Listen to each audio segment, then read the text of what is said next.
Good morning. Welcome to the Conference Board's Policy Watch webcast, which is entitled Changing Speed Bumps into Guardrails, How to Achieve Smart Regulation. We're very pleased to have you here with us today. We're going to address some very important questions with respect to the U.S. regulatory system. We'll be talking about how regulations are made. We'll be talking about some of the adverse developments that we've had in the world of regulation, but also some of the positive developments that have occurred as well. We'll talk about some of the challenges and opportunities of regulating key industries like financial services and the internet. And we're also going to talk about some of the lessons that would help to achieve smart regulation. I'd like to talk to you just very briefly about how you can participate in this website, in this webcast. We'd like you to ask questions if you wish via the chat box that is at the bottom left of your screen. You can type questions in there. We will try to answer those questions for you. And we look forward to having the opportunity to discuss these issues, dealing with the questions that come to your minds. You can download the presentation with the file download pod, which is in the bottom center of your screen, so that you can review the material and share it with others. You can go to full screen video through the four arrows that are at the top right of the screen.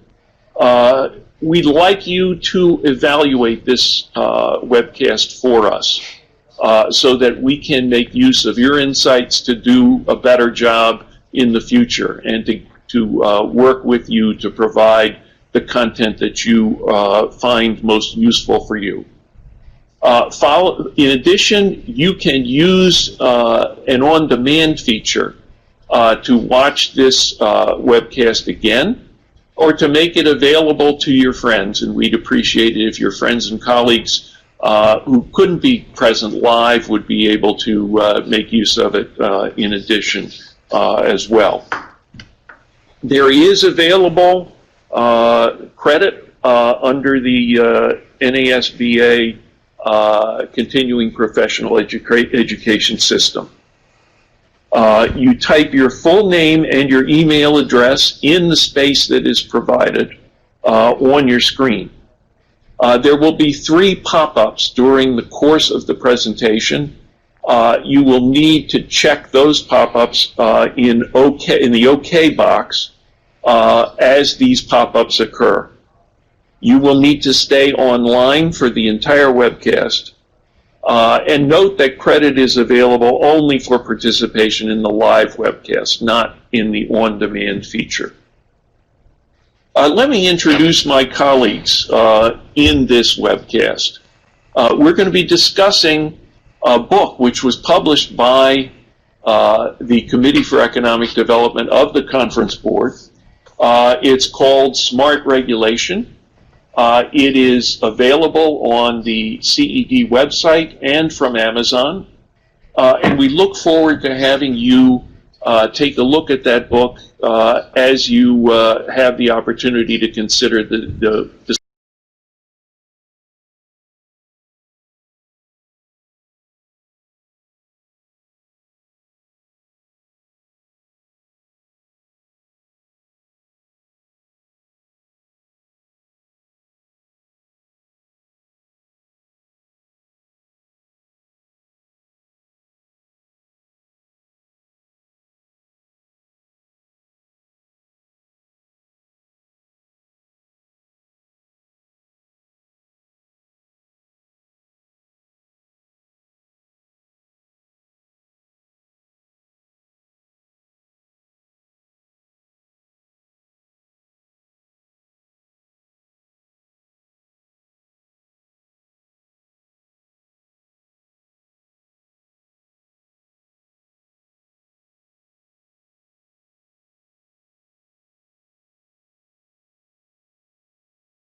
webcast. Time to join us. Thank you for including me.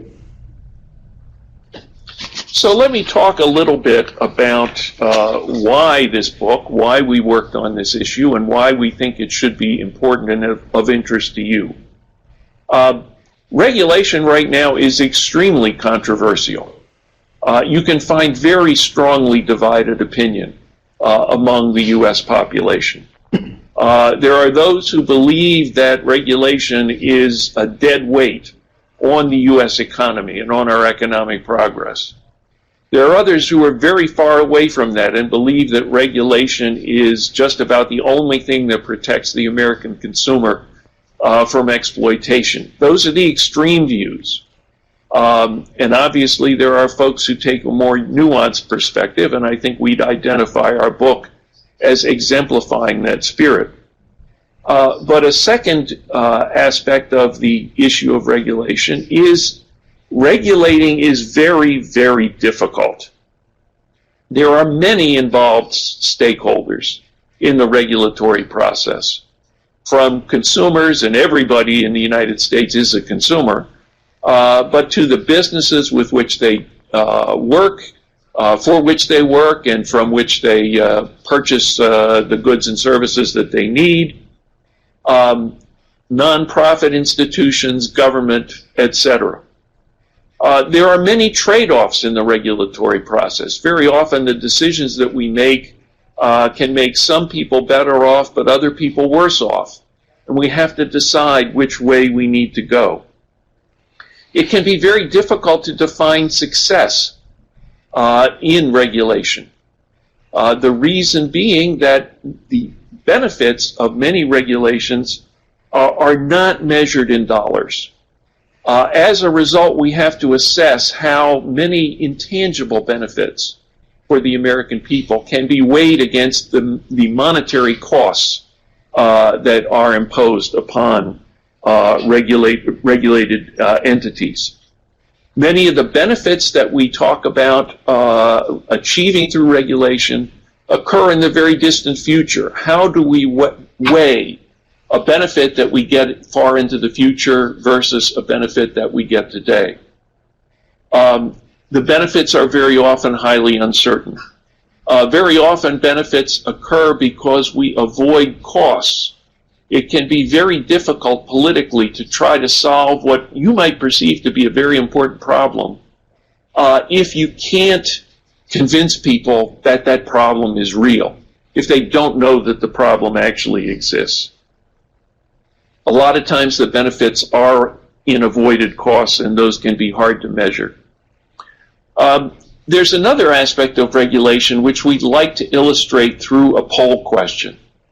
And we'd like to put this poll question up on the screen right now and give you a chance to answer that question. And that is,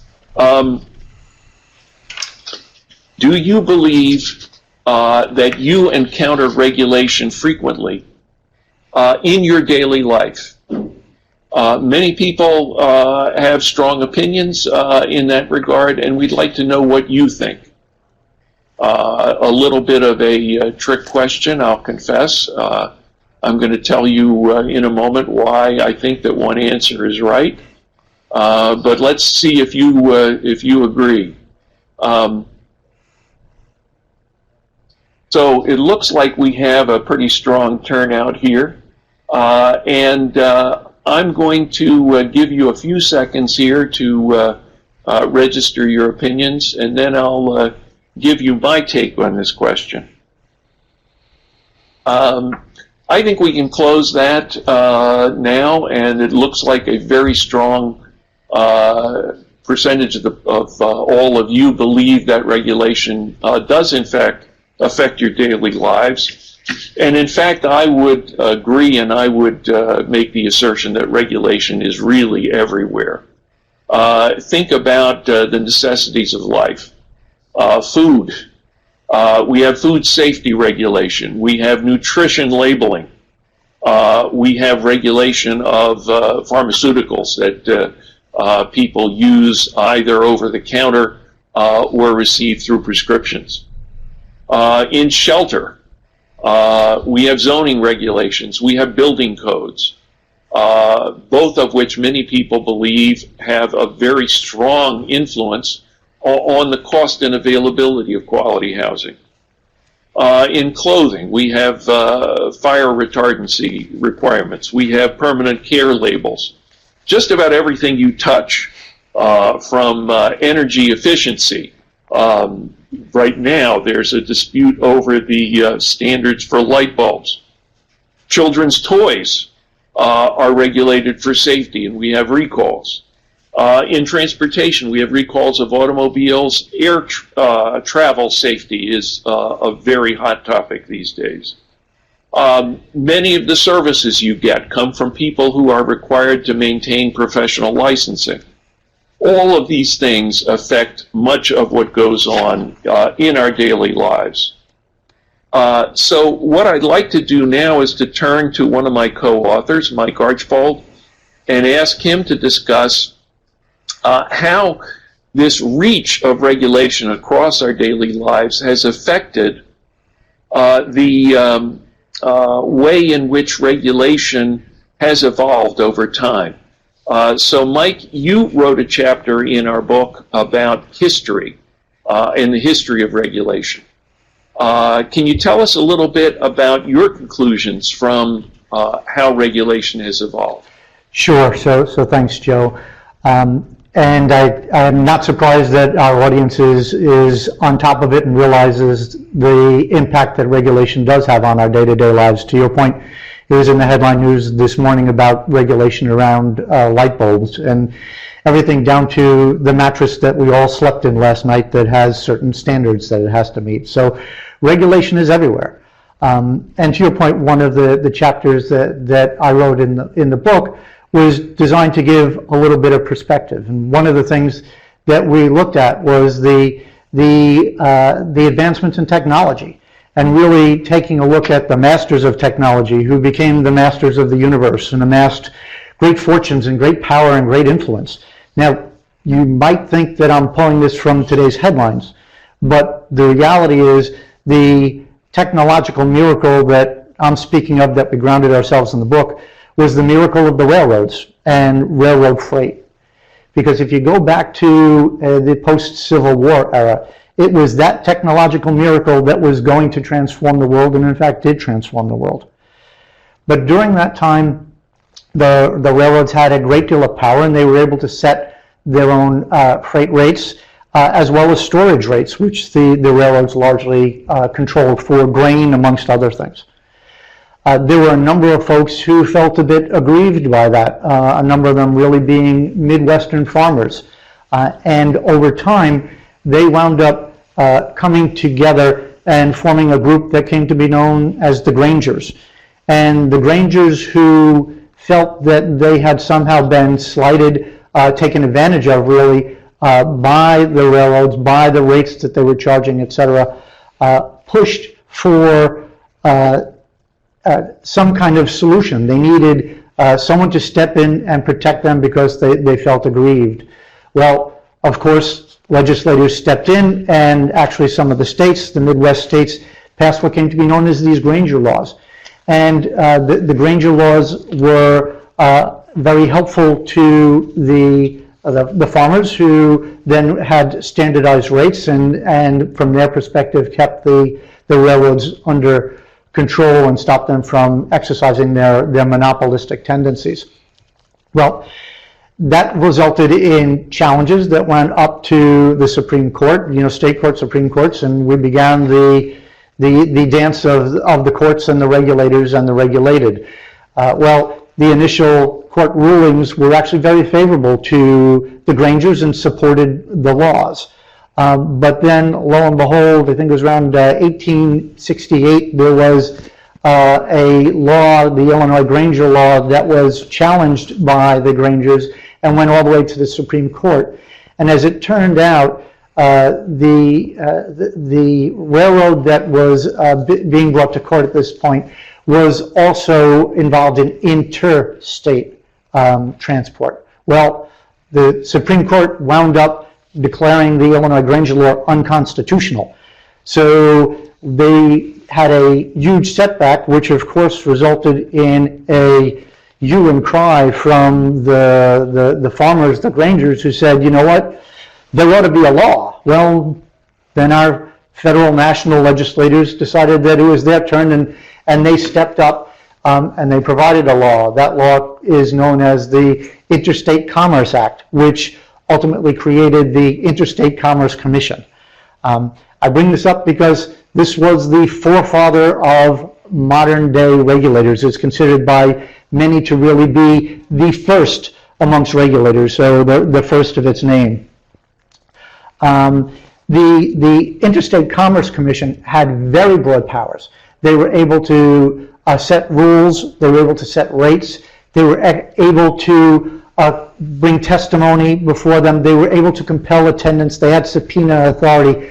So some observed that these regulators actually had some of the attributes of the three other branches of government, and ultimately came to be known as the fourth branch of government, not always used in a polite way. So this fourth branch of government went about setting a number of rules. They set proscriptives, prescriptives. They had things that you could do, things that you couldn't do. And I'll share some of them with us because they actually speak to what ultimately were the challenges that we still face today amongst a number of our regulations. Firstly, ICC mandated, quote, all charges shall be fair and reasonable, unquote. Well, a wonderfully vague platitude with certainly lacking any kind of specificity to be able to be enforced, and that ultimately is still a challenge that we sometimes see today. But they also did things like prohibited things. So they prohibited the pooling of freight on freight cars. Well, they did that because the farmers were worried that the big bad railroads would charge both customers when they pooled their freight. They would charge them for the entire freight car, and therefore it would be perceived as rate gouging and price gouging. So the ICC prohibited it. And as you can see, this begins to show where prohibitions and prescriptions really sometimes get to be a problem because they become too specific and they ultimately wind up limiting the regulated and actually hurting the consumer and the stakeholders in the process. Interestingly enough, as the first regulator, it didn't take long for the ICC to become the first captive regulator. So this is something you'll see in our book, something some of you have probably seen in the CED's book on sustaining capitalism. So this crony capitalism model wound up creeping its way very quickly into the Interstate Commerce Commission. And so much that it was even blatantly so. I'll share a quote from Grover Cleveland's Attorney General, and his quote is, "The commission is or can be made of great value to the railroads. It satisfies the popular clamor for government supervision. At the same time, that supervision is almost entirely nominal. The part of wisdom is not to destroy it, but to utilize it."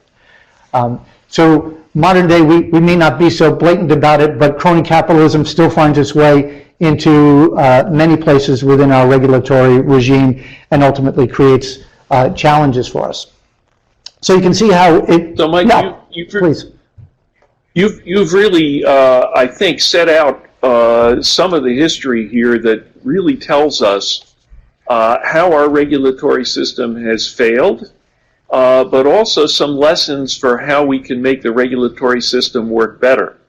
And a significant part of your chapter on this book is to explain how the system can be improved.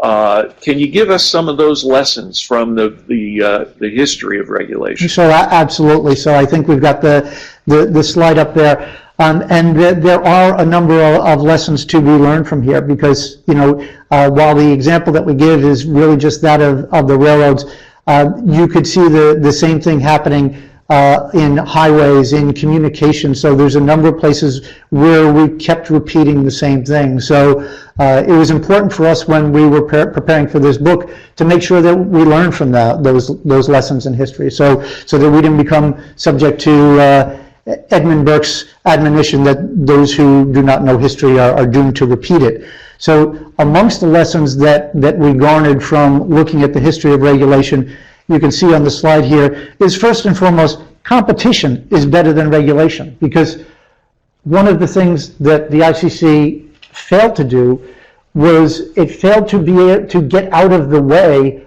of competition, because there is no better resource for solving regulatory needs than actually having the free market competition do it for you. So our first learning is really that competition is better than trying to regulate market abuse. So the example that comes up really is if you fast forward from railroads to the development of the interstate highway system that we have today, it enabled long distance hauling via truck. Well, that actually took hold and began to grow, and the railroads continued to struggle with being able to compete because they were still restricted from pooling freight, where they could actually gain some economies of scale and to be able to share those economies with their constituents, with their customers. So first and foremost, competition is better than regulation of market abuse. The other learnings from this is one that even bad regulation has those that support it, and it can manage to perpetuate itself, as did a lot of the regulation under the Interstate Commerce Commission. In fact, it took more than 100 years to ultimately dismantle the Interstate Commerce Commission. Next is, talking about the fact that the world does actually change, and we need to be able to change along with it. So it identified a definite need for continually reviewing and refreshing reform and being able to analyze its effectiveness. The next thing that we shared as the learning in the book is that smart regulation is best. And what do we mean by smart regulation as we've defined it in the book? And it's really two things. It's one, that principles-based regulations are better than step-by-step instructions, better than proscriptions and prescriptions. But importantly, the idea of having principles-based regulations doesn't mean it's an excuse for having vague platitudes. So it was important for us to also emphasize that the principles-based regulations should be supported by measurements, whether they be objective measurements or preferably even market-based measurements, so that the market system would always have the ability to be correcting abuses and finding the best way to achieve the goals. That market system is clearly a better way to go about it. And lastly, which is a positive from all of this, is that bipartisanship is possible. In fact, it was really a bipartisan solution that ultimately took apart the Interstate Commerce Commission and ultimately dismantled it. So much so that when it was finally dismantled, the Termination Act, or I think it's called the ICC Termination Act, was passed. It was actually passed by a voice vote, not even requiring a tally of the votes. So it does show us that bipartisanship is possible, and we believe that it's still possible today. So really important for us is we believe that with these learnings, that it is in fact possible for us to put in place smart regulations, principles-based regulations, market-based metrics that will allow the economy to keep speeding along, hence the subtitle of our book, Guardrails, Not Speed Bumps. So let's ask our audience in another poll question now, whether with that perspective and of course your own backgrounds, do you believe that there's a positive role that regulation can play in our economy? Is regulation just sand in the gears that prevents us from advancing as an economy, achieving greater prosperity? Or do you believe that, in fact, regulation can make economic outcomes better? So we'll give you a second to answer that question. It is, again, I think, leaning very strongly in the direction of a potential positive role for regulation. I think let's see, it looks like we've got a very strong tally at this point, so we're about ready to freeze this, so please get your votes in. I do think that a large part of what Mike had to say really does suggest positive outcomes for regulation, and we're just about 9 out of 10 in the polling that seem to agree that that's the case. So let me move back to you, Mike, and why don't you talk a little bit about the chapter in which you discussed how regulations are made and some of the lessons that we take from that experience of the mechanics and the process by which regulations are laid down. Sure. So, with the lessons that we've learned from our history, we began to look at what are some of the things that have been successful, what have been the techniques. Now, the good news is that each of our last number of presidents has each made significant and meaningful attempts and even progress towards improving regulation. So these meaningful strides have happened over time, and it's happened without regard to whether the incumbent president was a Democrat or a Republican. Importantly, over that same period of time, the concept or the construct of thinking about regulation has really moved from one of reform to ultimately what was one of deregulation, but then importantly, it moved towards regulation management, and now what's really referred to as regulation governance. So the shift there, it may seem subtle, but is actually really important, and in many regards is why we are now able to see the opportunity within regulation to be such a bipartisan opportunity for improvement. As a public policy arm for the conference board, CED clearly thought this was squarely within the mandate, which led to why we thought this would be a good book for us to write. And importantly, given the opportunity for bipartisanship, we really believed that it can make a difference. So we set out trying to figure out how to make the difference. So in looking at the roadmap of how to go forward, we wanted to really do an assessment of the U.S. regulatory environment.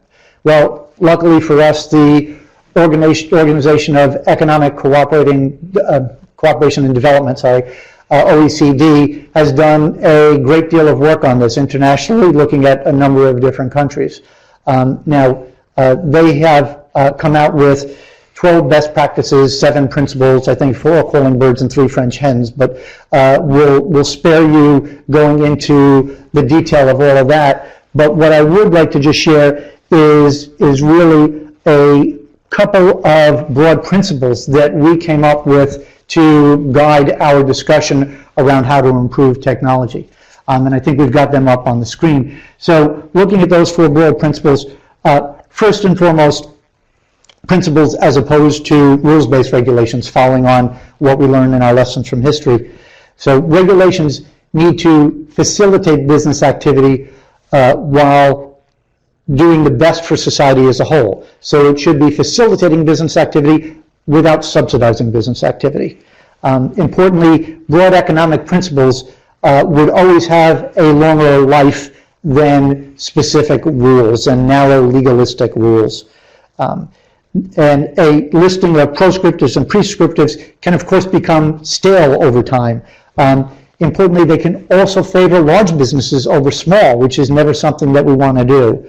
And lastly, the rules-based one favors those who can invest in how to circumnavigate the rules or how to make the rules work best for them, hence the risk of crony capitalism. So really important that principles with market-based measurements are the grounding for us in how to move forward. And again, it's with market-based measurements, so it's not an excuse to say, vague principles and platitudes.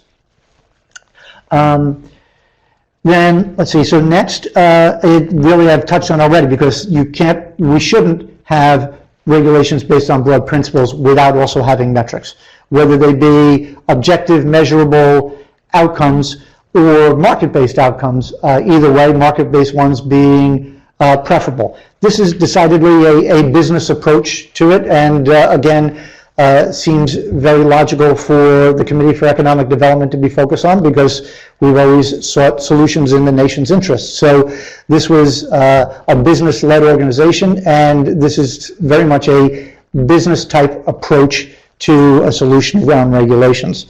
The market-based mechanisms will always allow for, not always, but better allow for unintended consequences. So we talked about some of them before, how the unintended consequences of regulation and how they become stale over time.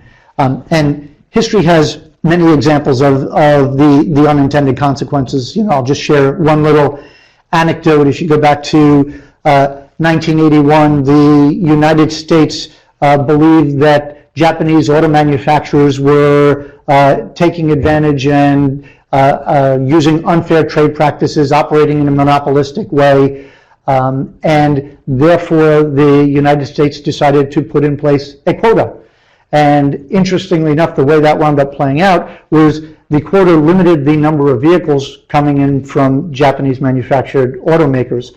But given that they were going to be constrained as to the number of vehicles, the Japanese manufacturers increased prices. Now, of course, those of us who were around in 1981 realized a little more inflation was about the last thing we needed. But more importantly is those increase in prices benefited the profitability of the Japanese auto manufacturers. In hindsight, a tariff at that point might have made more sense, because while it would have potentially constrained the volume of vehicles coming in, at that point it would have put the additional funding into the coffers of the United States and ultimately to the benefit of the taxpayers. So it's important to look at unintended consequences and to think things through and think of what is the best possible solution going forward. So the next principle that we talked about here that's on the slide is the need for oversight and retrospective review. We talked about the fact that regulations get stale, and we need to make sure that we're constantly revisiting our regulations, right? And in looking at our own regulations, again, taking a critical assessment, our friends at OECD have taken a good look at this and actually have found the United States wanting, right? They've actually recognized other nations for making great strides in revisiting their regulations. And this is one of the places where there's a great deal of lip service in the United States to revisiting regulations, but historically there hasn't been as much reality on that. So it's important that we invest in the continual review, which of course means that not only do we need to review them, but we need to have the resources to review them. We need to have the people, we need to have the analytical tools to be able to review them. And that led into some of the recommendations that you'll hear about. And then lastly, the broad principle that we talked about here was the one about participation from stakeholders.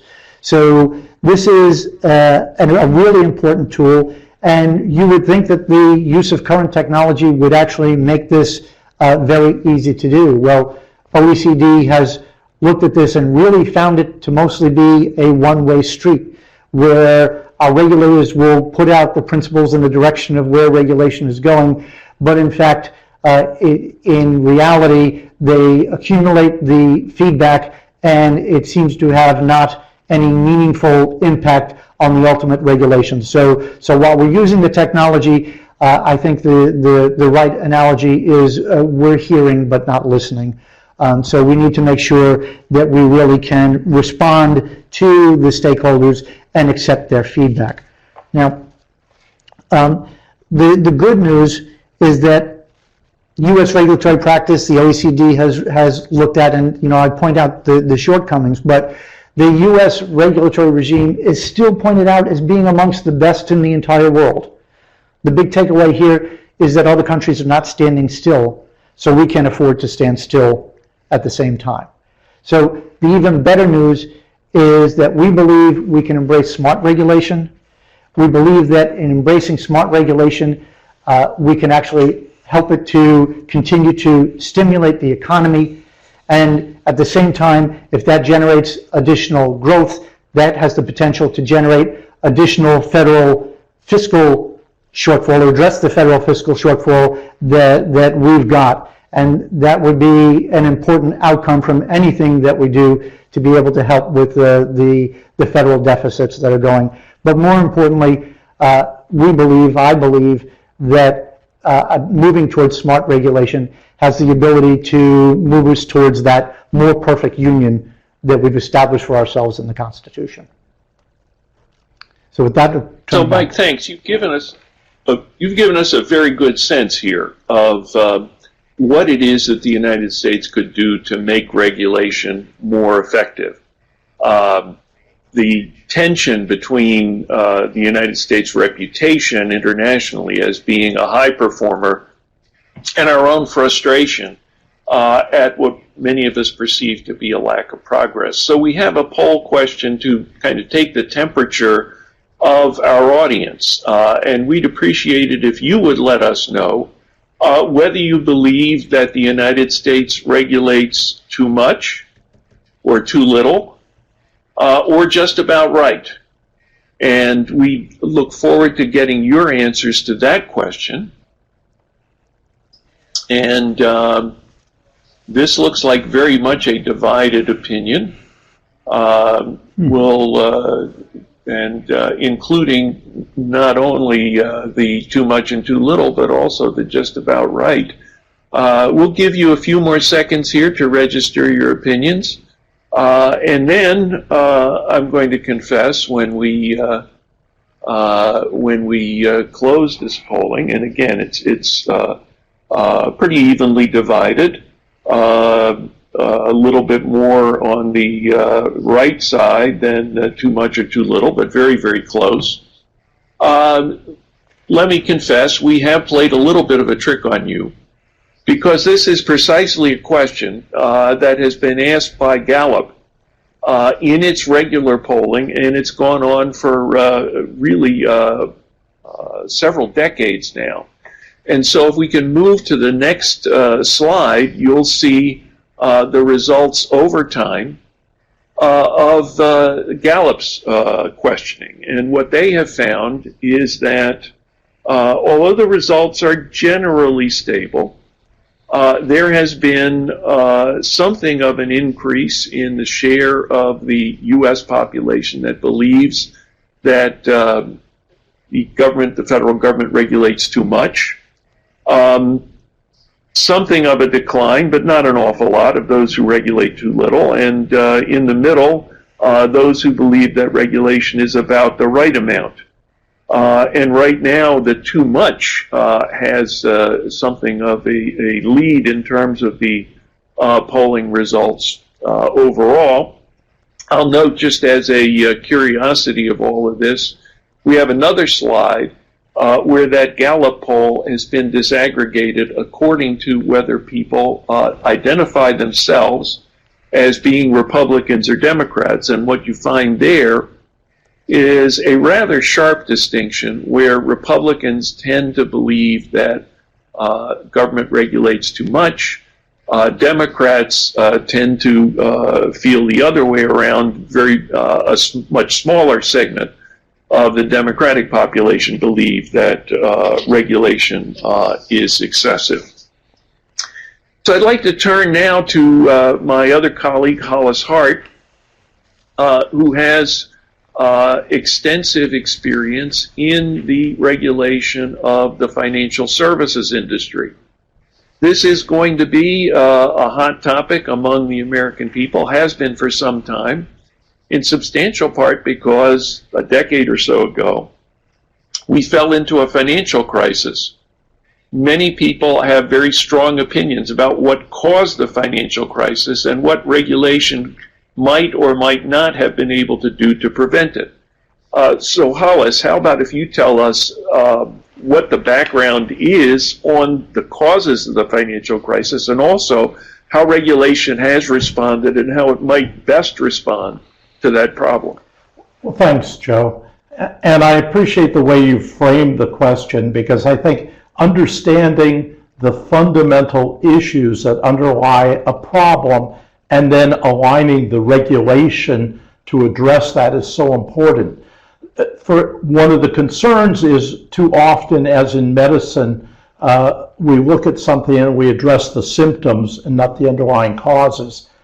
In 2008, it would be hard to argue that there weren't some very bad basic credit lending mistakes that were made, providing mortgages to people without documentation, making loans to people who had no income, things of that nature we would put in the rookie mistake category.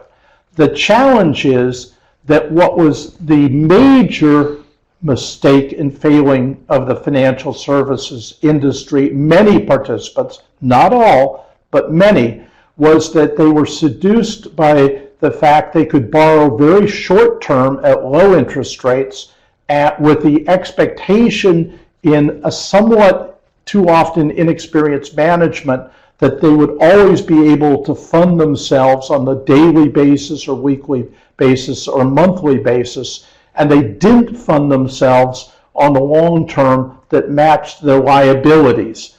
And as a consequence, because they were trying to take advantage of the fact that they could borrow cheaply short term, when in 2008, after the Bear Stearns crisis, after the Lehman, what is called liquidity or treasury management, when the liquidity disappeared, people were no longer willing to lend at all, let alone at those low rates.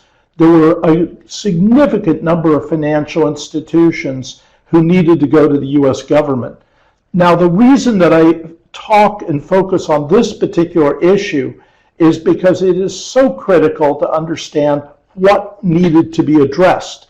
And the problem, in a sense, is that much of the well-intended regulation that was created to create safety and soundness for the American taxpayer, the American stakeholder, in fact, didn't address some of the fundamental things that were done wrong. A very simple proxy would be to look at what the regulators for many decades used as one of their evaluative tools in looking at the quality of a financial institution. The acronym they used was CAMEL, and the C stood for capital, which we'll talk about, asset quality, management, earnings, and liquidity. And unfortunately, much of the regulation focused not on the most important elements of this, but in fact on perhaps the least important. If you talk to a professional, they will say liquidity is existential. It's the most critical. And in Chapter 6 of Smart Regulation, we go into some detail. And the second that we focus on is management. It is so critical to have the right level of experience with the right type of business cycles involved. And yet almost all of the regulation that was created focused instead on capital, which really is an accounting term. It's not the same as cash. Capital is an accounting term. And it is important because it's helpful to know where leverage is, but liquidity and management, asset quality, and earnings are all more important. Now, the reason I emphasize this is because one of the consequences of putting so much attention in the regulation on something that was probably the least important of the elements has resulted in, I believe, more risk for the American economy rather than less risk after 2008. And unfortunately, a byproduct of that is that some of the most vulnerable segments of the population now have the least protection, because much of the regulation has made it very difficult and very hard for the regulated institutions to provide small dollar loans, to provide credit cards to people with marginal credit. And these very vulnerable people, in fact, are now going to providers, because they do need these services, who may not provide the protections of the regulated industry. So, Joe, when you ask about what are the causes, I think as we create any regulation, it's critical to make sure that it's addressing the fundamental issues, and then, as Mike so articulately said, then we need to analyze, is it doing the job that was intended, and are the metrics? Now, let me switch just a bit, if I can, and talk about what are the risks that are in front of us. Let's be future looking, and therefore what regulation should we be worrying about? Liquidity is clearly a concern still, and in fact, because of much of the regulation, there is less liquidity today than there was in before 2008 in almost every asset class. And that means that not only are there fewer people dealing with U.S. Treasuries and fewer people available, there are fewer people doing foreign exchange, mutual funds and ETFs, which people put more money into, may have less liquidity. And why is that important? Because in the next downturn, the price that you got on Monday of 100 cents, you might only get a bid of 60 cents, or there may be no bid at all. And if you need to get cashed out and there's no liquidity for the assets, that is going to be one of the next crises. Another thing that has happened is there's been a concentration of players. The regulations have mandated that much of the foreign exchange, much of the trading go through clearinghouses. These clearinghouses are comparatively small and have comparatively small levels of capital to back them. So if there is a multiple player crisis, they may not be able to stand up and support. In addition, one of the big challenges is that the regulation today in the United States has not figured out how to handle the financial technology companies called fintechs and regtechs. As a consequence, there is a void and an absence. And one of the concerns is that, in fact, because the fintechs and the regtechs don't have regulation, many of them are operating outside of the system. And does that mean that the Bitcoins, the Ethereums, all of those cryptocurrencies could possibly be a problem for the United States? Possibly. Could it mean that the initial coin offerings have raised billions? Could be a problem. Possibly. One of the challenges is that the regulators have to figure out, is there something between doing nothing, sitting on the sidelines, or trying to take the current regulations and force them on top of today's financial technology companies? That generally is a burden too big, putting 500 pounds of lead in the proverbial horse's saddle on a racetrack. So the challenge is we need one national voice. If we have individual states such as Alaska creating their own set of rules, and we have 50 states creating it and no national leadership, this is going to be a challenge. Another issue that we really need to think about is that one of the trends right now is that many financial institutions have stopped manufacturing much of their own servicing. They then look to vendors, third-party providers, who may in fact subcontract. And significant amounts of your data, and we've seen blow-ups on that, significant amounts of control and the like are now being handled by third parties. Those third parties are very hard to monitor and manage, and there are very few regulations today that adequately address that. It is my sense that you need to address those today before there's a blow-up, rather than to have some reaction that comes at us. So there are some other issues we could talk about, and we do in Chapter 6 of Smart Regulation. But for example, global ring fencing. That may not mean much to anyone, but what you saw in the U.S., where the regulators are trying to protect U.S. institutions and U.S. taxpayers, and every country in the world has started doing this, which means that they're saying you can't send cash out of the country, you can't send assets out of the country. And why would you care? Because that could mean that your ATM doesn't work if everybody draws up the drawbridges around the moat in each of the countries around the world and don't cooperate. Your credit cards don't work. Your letters of credit. I don't want to be draconian, but today is the time to start getting global regulatory cooperation around ring fencing. These are a few of the topics that we touch on in smart regulation. And again, the underlying issue is that regulation needs to be material, It needs to be focused, and it needs to be reviewed on a constant basis to make sure that it's doing as much good as was intended. Thank you.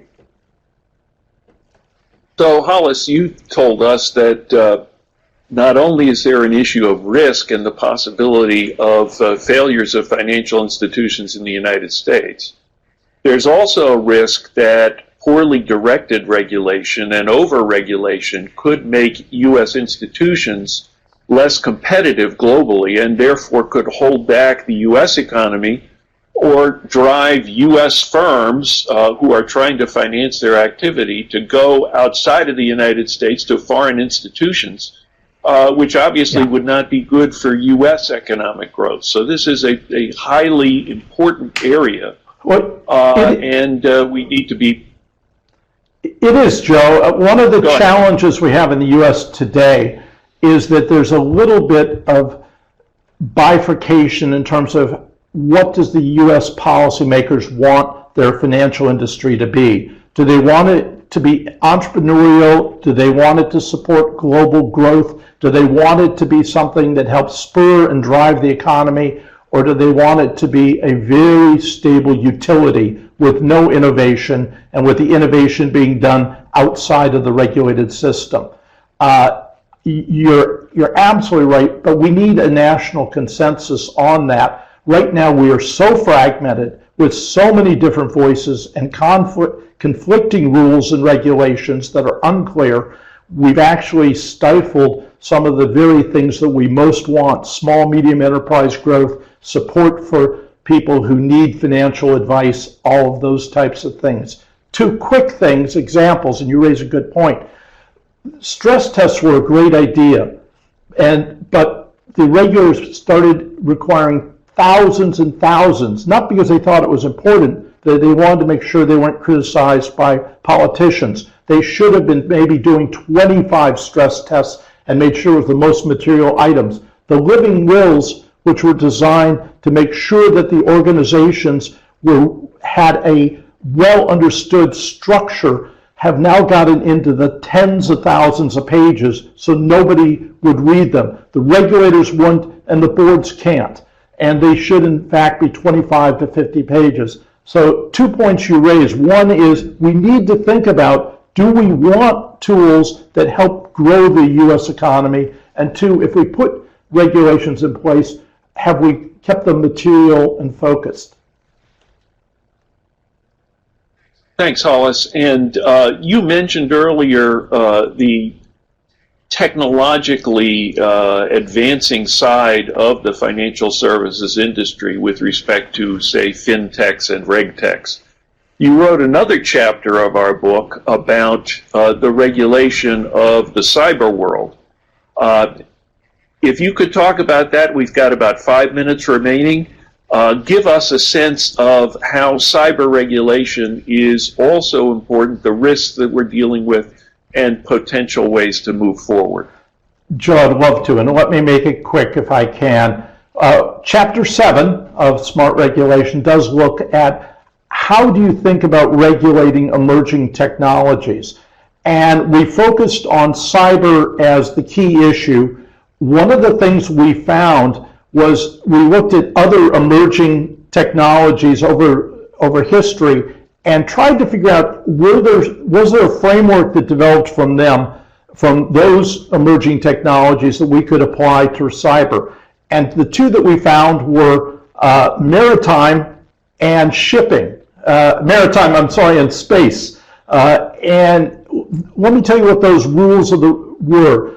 It turns out that with the new technology, people tend to do nothing until the technology begins to grow visibly. Generally, people begin to react after the size has gotten farther and bigger than anybody anticipated, which is the case with cyber. What they do then is they look for what are customary practices. And so we're seeing that with the internet. We're seeing that with what has happened with the World Wide Web. And in cyber then, after the customary practices and the size and scale is there, you move to some guidelines and some rules. Now, what becomes very important on that is who gets to set the rules. The challenge you have with cyber, as you had with maritime and space, is it's relatively seamless. Where's the border of the ocean? There are many players. You have domestic, you have international, you have private sector, public sector.